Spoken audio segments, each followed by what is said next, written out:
আসসালামু আলাইকুম। প্রিয় দর্শক, অন্য মঞ্চের আলাপচারিতায় আপনাদের সকলকে আমন্ত্রণ জানাচ্ছি। আগামীকাল থেকে শুরু হচ্ছে আপনার নো ফ্লাই জোন। কাল থেকে 11 তারিখ থেকে শুরু হচ্ছে। এবার ধাপে ধাপে ধাপে ধাপে চলবে। তার আগে আজকে থেকে ডিফেন্স, মানে যেটা আমাদের নৌবাহিনী, বিমান বাহিনী এবং পদাতিক বাহিনী, 3 বাহিনী মিলে একটা এক্সারসাইজ শুরু করেছে। তা এক্সারসাইজটার নাম হচ্ছে এক্সারসাইজ পূর্বী প্রহার। মানে পূর্ব দিকে প্রহার, প্রচন্ড প্রহার, মানে মার হবে, প্রচন্ড মার হবে। এক্সারসাইজ প্রচন্ড প্রহার 2025। তো এখানে অনেক বড় খবর আছে, আমি একটা জিস্টুকু পড়ে দিচ্ছি আপনাদের। পূর্বী প্রচন্ড প্রহার is a large-scale tri-service military exercise involving the Indian Army, Navy and Air Force conducted by the Eastern Command in the high-altitude region in Machuka, Arunachal Pradesh. কারণ সেভেন সিস্টার জায়গাটা তো খুব ছোট, তাই ওখানে ট্রাই সার্ভিসের এক্সারসাইজ করাটা খুব মুশকিল। তাই অরুণাচল প্রদেশের একটা ফাঁকা অঞ্চলে, প্রায় 150 স্কোয়ার কিলোমিটার একটা ফাঁকা অঞ্চলে এই এক্সারসাইজটা মাচুকাতে হচ্ছে। এটা কিন্তু ইতিহাসে প্রথম যে একটা এয়ার এক্সারসাইজ হতে যাচ্ছে, সেটা হচ্ছে পূর্ব সীমান্তে। এর আগে মানে 1971-এ পাকিস্তানের হাতে যখন বাংলাদেশ ছিল, সেই সময় কিন্তু এরকম এয়ার রুট বন্ধ করে দেওয়া হয়েছিল। তারপর আর এই এতগুলো বছরের মধ্যে কখনো কিন্তু এই অবস্থার মধ্যে আসেনি। আজ যখন এয়ার রুট বন্ধের সঙ্গে সঙ্গে, নো ফ্লাই জোনের সঙ্গে সঙ্গে পূর্বী প্রচন্ড প্রহার, মানে এই যে নামটাকরণ হয়েছে প্রচন্ড প্রহার, অর্থাৎ ব্যাপক ঠ্যাঙানি হবে, প্রচন্ড প্রহার নামে এক্সারসাইজটা শুরু হয়েছে। এখন ডিফেন্স থেকে আমাদের একটা পাঠিয়েছে, কি বলে, একটা ছোট ক্লিপিংস পাঠিয়েছে ANI ইন্ডিয়া ওয়ার জোন থেকে। তো ANI এর ক্লিপিংটা আগে আমি জুড়ে দিচ্ছি। ক্লিপিংটা দেখার পর আমি আপনাদের বলবো কি কি হতে যাচ্ছে। আগে ক্লিপিংটা দেখুন।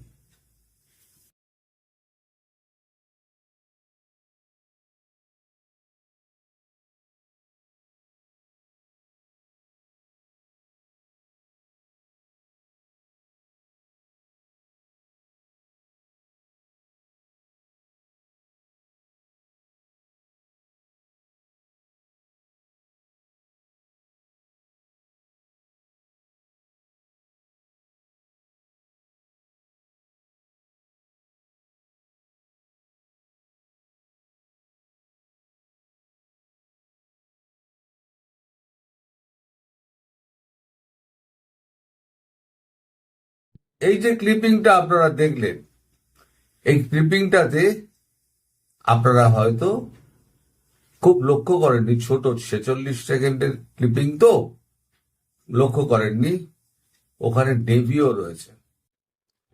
তার মানে এদিক দিয়ে নেভি যাবে, ওপর দিক দিয়ে বিমান যাবে, আর স্থলপথে সেনা। 3 জনের কম্বাইন অ্যাটাক কি করে সামলাবেন? পাকিস্তানে যখন অ্যাটাক করা হয়েছিল না, পাকিস্তানের যত নৌবাহিনী ছিল সব কিন্তু ওই করাচি বন্দর ছেড়ে পালিয়ে এসে আপনাদের ওই আমাদের পাকিস্তানের যে গোয়াদারে এনে লুকিয়ে দিয়েছিল। 2-3টে না সাবমেরিন আছে, তার মধ্যে একটা ভাঙাচোরা অকেজো হয়ে পড়ে রয়েছে, আর 2টো অর্ধেক কেজো। মানে যখন তখন তাদেরকে ডুবিয়ে দেওয়া যায়। আর গোটা চারে ফ্লিট ফ্লিট রয়েছে, তার জানে ভারতীয় ফৌজ মেরে একদম ডুবিয়ে দেবে, তাই আগে ভাগে তারা এনে এই বন্দরে লুকিয়ে রেখে দিয়েছিল গোয়ালারে। তো এরা এখন গিয়েছে পাকিস্তানের হয়ে বা ভারত বাংলাদেশের হয়ে পাকিস্তান নৌবাহিনীর কর্তারা গিয়েছে, তারা নাকি সাপোর্ট দেবে। যারা নিজেদের দেশে আক্রমণের সময় যারা পালিয়ে করাচি থেকে গোয়াদার বন্দরে যারা লুকিয়ে রেখে দেয় তাদের জাহাজ, তারা এসে সাহায্য করবে এই বাংলাদেশের চট্টগ্রামে দাঁড়িয়ে, এটা যদি কেউ ভাবে তাহলে সে মূর্খের স্বর্গে বাস করছে। আমাদের এর খুব আক্ষেপ ছিল নৌবাহিনী যে আমাদের কিছু করতে দিলেন না। তখন রাজনাথ সিং বলেছিলেন যে এবার শুরু করবেন আপনারা, আমরা আপনাদের প্রথম সুযোগ দেব। হয়তো সে সুযোগ হয়তো পাকিস্তানের দিক দিয়ে নৌবাহিনী পেতে পারে, অথবা বাংলাদেশের দিক দিয়ে পেতে পারে। এখন এই যে প্রচন্ড প্রহার যে এটা হচ্ছে, মানে পূর্বী প্রচন্ড প্রহার, ওদিকে যেমন ত্রিশূল হচ্ছে, এখানে একটা বিশেষ নামকরণ হয়েছে প্রচন্ড প্রহার। পূর্বী প্রচন্ড প্রহার মানে পূর্ব দিকে প্রচন্ড প্রহার দেওয়া হবে। তার মানে বিন্দুমাত্র আপনারা মানে এর মধ্যে থাকবেন না, দ্বিধায় থাকবেন না যে কিছু হবে না। কিছু হওয়ার মতো সমস্ত ক্ষেত্রগুলো কিন্তু একেবারে প্রস্তুত হয়ে রয়েছে, এবং আমি আপনাদের সেটা দেখিয়েও দিলাম। এই ভিডিওটা দেখানোর জন্যই কিন্তু আমি আজকে পুরনো ফোনটায় করছি।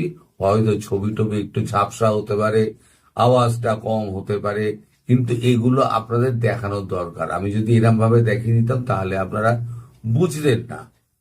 আর ভিডিওর সাউন্ডটা আমি ইচ্ছে করে অফ করে দিয়েছি, কারণ এত গোলাগুলির শব্দ সেক্ষেত্রে ইউটিউব করতে পারে কি এটাকে রেস্ট্রিকশন দিয়ে দিতে পারে।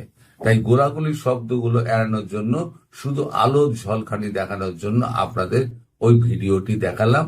এর সঙ্গে গোলাগুলির শব্দটা বুঝে নিন যে রকেটের যখন উৎক্ষেপণ হয় আর যখন যখন পড়ে তার শব্দগুলো কি হয়। আমি ভাবছি এর যদি 10% যদি বাংলাদেশের ওপরে পড়ে তাহলে বাংলাদেশের কোনো অস্তিত্ব কি বজায় থাকবে? এদিকে শুনছি আবার ড্রোনটা আলাদা হবে, কামাকাজি ড্রোনের যে এক্সারসাইজ হবে সেটা আলাদা হবে। তখন ওই ভিডিও আমি আলাদা করে জুড়ব, যদি ডিফেন্স থেকে ওই ভিডিও প্রকাশ করে ওয়ার জোন মারফত, এশিয়া ওয়ার জোন মারফত। এই যা কিছু ডিফেন্সের সমস্ত কিছু করে এশিয়া ওয়ার জোন সেন্টারে দেয়। তো এখন শুনছি তো ম্যাপিং সমস্ত হয়ে গিয়েছে, কোথায় কোথায় মারবে, কিভাবে মারবে। তাই আমি বলি না, এখন শেষ মুহূর্তে এখন রাম নাম করে কি হবে। এখনো বলছে আমরা নির্বাচন করব। নির্বাচন অব্দি এগোতে পারবে? নির্বাচনের আগেই তো সব ভূপাতিত হয়ে যাবে, দেশ ধ্বংসের মুখে চলে যাবে। তাহলে কোথায় নির্বাচন, কিসের নির্বাচন? আর যে দেশের সঙ্গে একবার যুদ্ধ শুরু হয় সেই দেশে ভারতবর্ষ আর ত্রাণ পাঠাবে, খাবার পাঠাবে? কারণ ভারতবর্ষ তখন এমনিতেই তো ভারতবর্ষ শত্রু, অ্যাটাক করলে তো আরো শত্রু হয়ে যাবে। এবার তাহলে আপনাদের খাবার জুটবে কোত্থেকে? আপনারা জলও পাবেন না। কালকে 11 তারিখ, কালকে থেকে কারেন্টও কেটে দিচ্ছে। এবারে আপনারা বুঝতে পারবেন যে আপনাদের অবস্থা কতটা খারাপ। এই যে আপনারা লাফালাফি করেন না মোহাম্মদ ইউনূসকে নিয়ে, যে স্যার আপনি 1000 বছর হায়াত পান, এখন যদিও আর দেখা যায় না, কিন্তু মোহাম্মদ ইউনূসের সাপোর্টার কিন্তু প্রচুর রয়েছে, আর ভারত বিরোধীও প্রচুর রয়েছে। এই ভারত বিরোধী আর মোহাম্মদ ইউনূসের সাপোর্টার আর যত উপদেষ্টা আছে আর কচি কচি সাংসদ যত আছে, তাই তো মুখ চুপসে গেছে। এখন খুব একটা মানে বাক্য টাক্য খুব একটা দেখি না, যে একদম বাক্যের বোমা, কথার বোমা যেগুলো ছোটে, সে কথার বোমা আর দেখতে পাই না। এবার আসল বোমা যখন পড়বে তখন এই কালা পাঁঠা, সার্জিস আলম, মাহফুজ, যে ট্রেনিং নিয়ে এসেছিল আফগানিস্তান থেকে, কটা বন্দুক নিয়ে বাইরে বেরোয় আর কটা ইন্ডিয়ান সোলজারের সামনাসামনি দাঁড়িয়ে গুলি চালায়, আমি সেটাও দেখে নেব। আসলে আপনারা হচ্ছে সব এই যে জিহাদি গুলাই, বাংলাদেশিদের বলছি না, এই জিহাদি যেগুলো আছে সব কটা হচ্ছে একেবারে ওই কাগুজে বাঘ।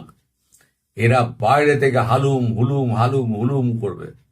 পাকিস্তানে তবু একটা শক্তি আছে, তাদের পেছনে সন্ত্রাসবাদী আছে যারা বুকে বোমা বেঁধে যারা ভারতবর্ষে ঢুকে পড়ে, জানে যে আমি কফিনে বন্দী হয়ে আমি মাটির তলায় চলে যাব, আমার দেহ দেশেও ফিরবে না।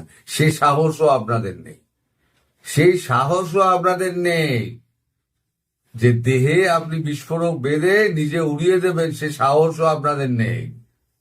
ওদের কলিজা আছে, আপনাদের যেটা আছে মুখে বড় বড় কথা আছে, ভারত বিরোধিতা ভারত বিরোধিতা।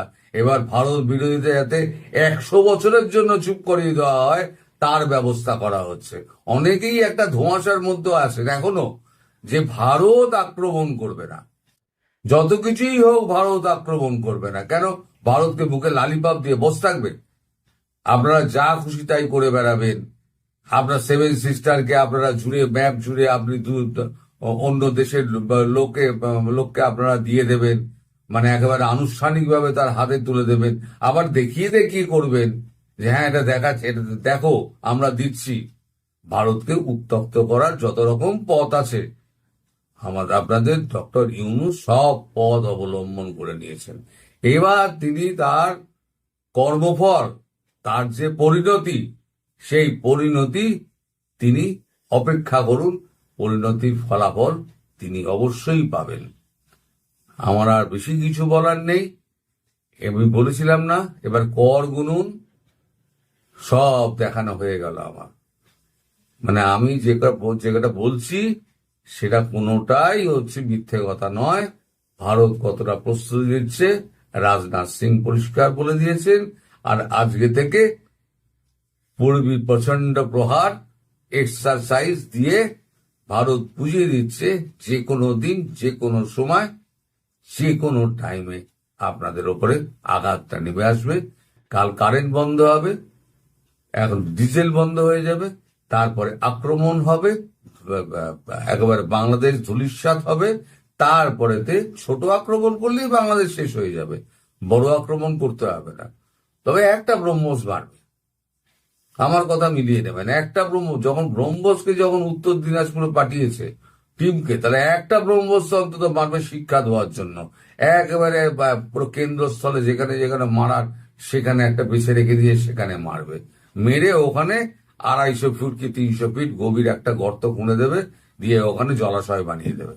এটা হচ্ছে আপনাদের চরম দণ্ড। তারপরেতে নিধন শুরু হবে কাদের? নিধন শুরু হবে এই যত জিহাদি আছে তাদেরকে। আর সেক্ষেত্রে সাপোর্ট লাগবে আওয়ামী লীগের, কারণ আমাদের ভারতীয় সৈন্য তো চিনে না কি আওয়ামী লীগের কি রাজাকার, সেগুলোকে চিনিয়ে দিতে গেলে আওয়ামী লীগকে প্রয়োজন।